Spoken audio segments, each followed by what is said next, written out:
President Putin used this opportunity. It's an annual address to senior policymakers from the upper house of the Russian parliament. He used it to outline, as you've just said, all these social measures, economic measures. And then in the last 10 minutes of an address, which lasted nearly an hour and a half, he turned to the nuclear issue and really got himself quite worked up. He was really quite emotional, almost emotional at times about this. He warned American policymakers and lawmakers that they should think very carefully about what they're doing. They should count the speed and range of Russian weapons that are being developed now or are already being deployed.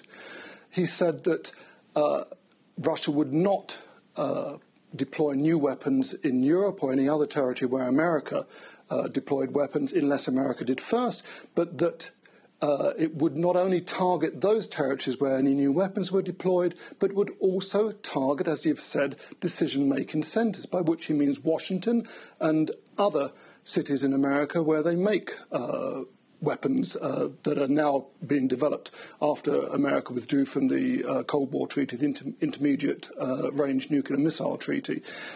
He went on to say that Russia was developing a new range of weapons, that it would launch a new nuclear-powered submarine drone, the Poseidon, in spring. That's been developed successfully. It's passed all its tests, he said, and that it would also deploy an already previously announced ship and submarine-based weapon, the Zircon missile, a nuclear-tipped missile which has a range of 1,000 kilometres and can fly at 9 times the speed of sound.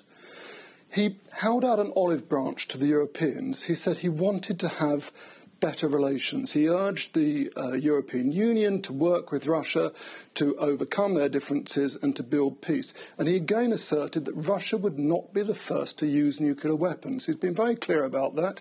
And he said, though, that Russia would not engage in new talks with Washington unless Washington started those talks first.